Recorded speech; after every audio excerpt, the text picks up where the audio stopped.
ಹಾಜರಾಗಿ ಒಂದು ಲಿಖಿತ ದೂರನ್ನು ಸಲ್ಲಿಸಿದ್ದಾರೆ. ಈ ದೂರಿನ ಸಾರಾಂಶ ಏನಂದರೆ, ಅವರು ಶ್ರೀ ಕೋಮಲ್ ಅವರು ನಟಿಸಿರುವಂಥ ಕೋಣ ಚಿತ್ರದ ನಿರ್ಮಾಪಕರಾಗಿದ್ದು, ಈ ಚಿತ್ರವನ್ನು ಅವರು ಬಿಡುಗಡೆ ಮಾಡಿರ್ತಾರೆ. ಬಿಡುಗಡೆ ಮಾಡಿದ ಸಮಯದಲ್ಲಿ ಕೆಲವು ಕಲ್ಪ್ರಿಟ್ಸ್ ಈ ಒಂದು ಮೂವಿಯನ್ನು ಅನ್ಅಥರೈಸ್ಡ್ ಆಗಿ ಇನ್ಸ್ಟಾಗ್ರಾಮ್ ಅಕೌಂಟ್ನಲ್ಲಿ ಮತ್ತು ಬೇರೆ ಬೇರೆ ಸೋಷಿಯಲ್ ಮೀಡಿಯಾ ಪ್ಲ್ಯಾಟ್ಫಾರ್ಮಲ್ಲಿ ಅವರು ಈ ಮೂವಿಯನ್ನು ಬಿತ್ತರಿಸ್ತಾ ಇದ್ದಾರೆ ಅಂಥೇಳಿ ಅವರಿಗೆ ಮಾಹಿತಿ ಇದ್ದು, ಆ ಬಗ್ಗೆ ಅವರು ತಮ್ಮ ದೂರಿನಲ್ಲಿ ಏನು ನಮೂದಿಸಿ ದೂರು ಕೊಟ್ಟಿದ್ದರು. ಆ ದೂರಿನನ್ವಯ ನಂದಿನಿ ಲೇಔಟ್ ಪೊಲೀಸ್ ಠಾಣೆಯ ಅಪರಾಧ ಕ್ರಮಾಂಕ 380/2025ರಂತೆ ಕಾಪಿರೈಟ್ ಆ್ಯಕ್ಟ್ ಮತ್ತು IT ಆ್ಯಕ್ಟಲ್ಲಿ ಪ್ರಕರಣ ದಾಖಲಿಸಿಕೊಂಡು ತನಿಖೆ ಕೈಗೊಂಡಿದ್ವಿ. ಸೊ ಈ ಒಂದು ತನಿಖೆಯ ಸಮಯದಲ್ಲಿ ಒಬ್ಬ ವ್ಯಕ್ತಿಯನ್ನು ನಾವು ಮೌನೇಶ್ ಈಶ್ವರಪ್ಪ ಬಡಿಗೇರ್ ಎಂಬ ವ್ಯಕ್ತಿಯನ್ನು ಬೆಳಗಾವಿಯಿಂದ ನಾವು ವಶಕ್ಕೆ ಪಡೆದುಕೊಂಡು ವಿಚಾರಣೆ ಮಾಡ್ತಾಯಿದ್ವಿ. ಈ ವ್ಯಕ್ತಿ ಇದನ್ನು ಈ ರೀತಿ ಅನ್ಅಥರೈಸ್ಡ್ ಆಗಿ ಬಿತ್ತರಿಸಿದ್ದಾನೆ ಅಂತೇಳಿ ಪ್ರಾಥಮಿಕವಾಗಿ ತನಿಖೆಯಲ್ಲಿ ತಿಳಿದು ಬಂದಿದೆ. ಇದರಲ್ಲಿ ಇನ್ನೂ ಯಾರ್ಯಾರು ಭಾಗಿಯಾಗಿದ್ದಾರೆ ಅನ್ನೋದ್ರ ಬಗ್ಗೆ ವಿವರವಾದ ತನಿಖೆಯನ್ನು ಕೈಗೊಂಡು ಅವರನ್ನು ಕೂಡ ಕಾನೂನು ಕ್ರಿಯೆಗೆ ಒಳಪಡಿಸಲಿಕ್ಕೆ ಕ್ರಮ ತೆಗೆದುಕೊಳ್ತೇವೆ. ಈಗ ಒಬ್ಬರೇ ಸಿಕ್ಕಿದ್ದಾರೆ. ಈಗ ನೆಕ್ಸ್ಟ್ ಲೆವೆಲಲ್ಲಿ ಮತ್ತೆ ಏನಿದೆ ಅದನ್ನೆಲ್ಲ ವೆರಿಫೈ ಮಾಡ್ತೀವಿ. ಪೈರಸಿ ಅನ್ನೋದು ಕನ್ನಡ ಇಂಡಸ್ಟ್ರಿಗೆ ದೊಡ್ಡ ಮಾರ್ಕ್ ಆದಂಗಿದೆ. ಯಾಕಂದ್ರೆ ಸಿನಿಮಾ ರಿಲೀಸ್ ಆಗಿದ್ದು ನೆಕ್ಸ್ಟ್ ಅಂದರೆ 10ವರೆಗೆ ಸಿನಿಮಾ ರಿಲೀಸ್ ಆಯಿತು ಅಂದರೆ 12ವರೆಗೆಲ್ಲ ಸಿನಿಮಾ ಸಿಗ್ತಾ ಇದೆ. ಇದೇ ಥರ ಆಗ್ತಾ ಇದ್ರೆ ಇಂಡಸ್ಟ್ರಿ ಉಳಿಯಲ್ಲ ಅನ್ನೋ ಪರಿಸ್ಥಿತಿ ಕನ್ನಡ ಇಂಡಸ್ಟ್ರಿ ಅವ್ರು ಮಾತಾಡ್ತಿದ್ದಾರೆ.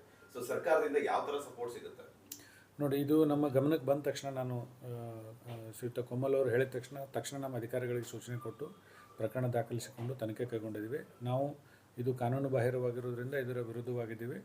ಇದನ್ನು ಅತ್ಯಂತ ಕಠಿಣವಾಗಿ ನಾವು ಇದರಲ್ಲಿ ಏನು ಕಾನೂನು ಕ್ರಮ ತೆಗೆದುಕೊಳ್ಳಿಕ್ಕೆ ಸಾಧ್ಯತೆ ಅದೆಲ್ಲ ಕೂಡ ತೆಗೆದುಕೊಳ್ತೇವೆ. ಮತ್ತು ಇದರಲ್ಲಿ ಯಾರೇ ಈ ರೀತಿ ಮಾಡಲಿಕ್ಕೆ ಪ್ರಯತ್ನ ಮಾಡಿ ಅದು ನಮ್ಮ ಗಮನಕ್ಕೆ ಬಂದರೆ ಖಂಡಿತವಾಗಿ ಅವ್ರ ಮೇಲೆ ಕಠಿಣ ಕಾನೂನು ಕ್ರಮ ತೆಗೆದುಕೊಳ್ತೇವೆ. ಅಂದರೆ ಕಠಿಣ ಕ್ರಮ ಅನ್ನೋದಕ್ಕಿಂತ ಹೆಚ್ಚಾಗಿ ಏನು ಶಿಕ್ಷೆ ಆಗ್ಬೋದು ಸರ್? ಏನಕ್ಕೆ ಅಟ್ಲೀಸ್ಟ್ ಮಾಡೋರಿಗೆ ಇಲ್ಲ ಈ ಥರ ಆಗುತ್ತೆ ಅಂತ ಗೊತ್ತಾದರೆ ಮಕ್ಕಳು ನಿಲ್ಲಿಸ್ಬೋದಾ ಅಂತೇಳಿ ಏನು ಶಿಕ್ಷೆ ಆಗ್ಬೋದು? ಅದು ಇಟ್ ಇಸ್ ಟು ಅರ್ಲಿ. ಅಂದರೆ ನಮಗೆ ಈಗ ಶಿಕ್ಷೆ ಬಗ್ಗೆ ಮಾತಾಡಲಿಕ್ಕೆ ಮೊದಲು ಇನ್ವೆಸ್ಟಿಗೇಷನ್ ಮುಗಿಬೇಕು, ದೋಷಾರೋಪಣೆ ಪತ್ರ ಸಲ್ಲಿಸಬೇಕಾಗ್ತದೆ. ಆಮೇಲೆ ಕೋರ್ಟ್ ಡಿಸೈಡ್ ಮಾಡುತ್ತೆ ಏನು ಶಿಕ್ಷೆ ಕೊಡಬೇಕು ಅಂತ.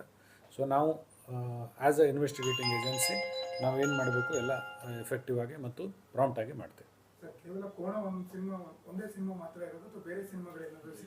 ಪ್ರಾಥಮಿಕವಾಗಿ ನಮಗೆ ಇದ್ರ ಬಗ್ಗೆ ದೂರು ಬಂದಿದೆ. ಬಟ್ ಈಗ ಅವರು ಅಕೌಂಟ್ಸ್ ಎಲ್ಲ ವೆರಿಫೈ ಮಾಡುವಾಗ ಇನ್ನೂ ಹೆಚ್ಚಿನ ಮಾಹಿತಿಗಳು ನಮಗೆ ಸಿಗ್ತಾ ಇದೆ. ಅದನ್ನು ಕೂಡ ನಾವು ವೆರಿಫೈ ಮಾಡ್ತಾಯಿದ್ದೀವಿ. ಸೊ ಇನ್ವೆಸ್ಟಿಗೇಷನ್ ಟೈಮಲ್ಲಿ ಎಲ್ಲ ಕೂಡ ರಿವೀಲ್ ಮಾಡಲಿಕ್ಕೆ ಆಗೋದಿಲ್ಲ. ಯಾಕೆಂದರೆ ಅದು ಇನ್ವೆಸ್ಟಿಗೇಷನ್ ಹ್ಯಾಂಪರ್ ಆಗೋ ಚಾನ್ಸ್ ಇರ್ತದೆ.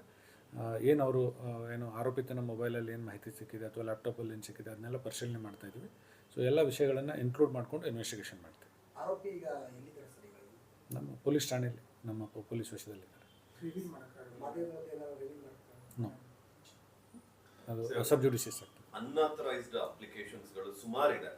ಇದಕ್ಕೆ ಕಡಿವಾಣ ಯಾವ ರೀತಿಯಲ್ಲಿ? ಏನಕ್ಕೆ ಒಂದು ಟೆಲಿಗ್ರಾಮ್ ಆಗಿರ್ಬೋದು, ಟೆರಾಬೆಟ್ ಆಗಿರ್ಬೋದು, ಇವೆಲ್ಲ ಗೌರ್ಮೆಂಟ್ ಅಪ್ರೂವ್ಡ್ ಅಪ್ಲಿಕೇಶನ್ಸ್ಗಳು. ಬಟ್ ಅಂತಹ ಜಾಗದಲ್ಲೇ ಅಂತಹ ಅಪ್ಲಿಕೇಶನ್ಸ್ಗಳಲ್ಲೇ ನಮ್ಮ ಕನ್ನಡ ಇಂಡಸ್ಟ್ರಿ ಅನ್ನೋದಕ್ಕೆ ಅಷ್ಟಾಗಿ ನಮ್ಮ ದೇಶದಲ್ಲಿ ರಿಲೀಸ್ ಆಗುತ್ತೆ ಎಲ್ಲ ಸಿನಿಮಾಗಳ ಕಂಟೆಂಟು ರಿಲೀಸ್ ಆಗಿದ್ದು 1 hourಗೆ ಬರ್ತಾ ಇದೆ.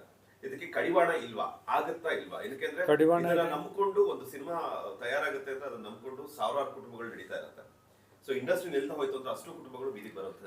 ಈಗ ಕಡಿವಾಣ ಇದೆ, ಕಾನೂನು ಇದೆ, ಅದನ್ನು ಇನಿಷಿಯೇಟ್ ಮಾಡಬೇಕು. ಈಗ ನೀವು ಹೇಗೆ ದೂರು ಕೊಟ್ಟಿದ್ರೆ, ಈ ಥರ ದೂರು ಕೊಟ್ಟರೆ ತಕ್ಷಣ ಕಾನೂನು ಕ್ರಮ ತೆಗೆದುಕೊಳ್ಳಿಕ್ಕೆ ನಮ್ಗೆ ಅನುಕೂಲ ಆಗ್ತದೆ. ಈಗ ನೀವು ಹೇಳಿಲ್ಲ ಅಂದರೆ ನಮಗೆ ಇದು ಸೋಮೊಟ್ಟೋ ಗೊತ್ತಾಗ್ತಿರೋದಿಲ್ಲ ಸಮ್ಟೈಮ್ಸ್. ಸೊ ನೀವು ಈಗ ಕಂಪ್ಲೇಂಟ್ ಕೊಟ್ಟಿದ್ರಲ್ಲ, ಈ ಥರ ಕಂಪ್ಲೇಂಟ್ ಕೊಟ್ಟರೆ ತಕ್ಷಣ ಆ್ಯಕ್ಟ್ ಮಾಡಲಿಕ್ಕೆ ನಮ್ಗೆ ಅನುಕೂಲ ಆಗ್ತದೆ. ಸೊ ನಾವು ಈ ರೀತಿ ಲೀಗಲ್ ಆ್ಯಕ್ಷನ್ ತೊಗೊಳೋದ್ರಿಂದ ಅದು ಆಟೋಮೆಟಿಕ್ ಅದು ಇದಾಗುತ್ತೆ, ಸ್ಟಾಪ್ ಆಗ್ತದೆ. ಈಗ ಸದ್ಯಕ್ಕೆ ಒಬ್ಬರನ್ನ ವಶಪಡಿಸಿಕೊಂಡಿದ್ದೀವಿ. ಮುಂದೆ ಮತ್ತೆ ಇನ್ನೂ ಯಾರ್ಯಾರಿದ್ದಾರೆ ಅವ್ರನ್ನೆಲ್ಲ ಮತ್ತೆ ಅದು ಮುಂದಿನ ಪ್ರಕ್ರಿಯೆ ಕೈಗೊಳ್ತೇವೆ. ಬೇರೆ ಚಿತ್ರತಂಡ ಯಾವಾಗಾದ್ರೂ ಮುಂಚೆ ಯಾವ್ದಾದ್ರು ಕಂಪ್ಲೇಂಟ್ ಇಲ್ಲ, ಇದೇ ಮೊದಲ ಕಂಪ್ಲೇಂಟ್. Thank you.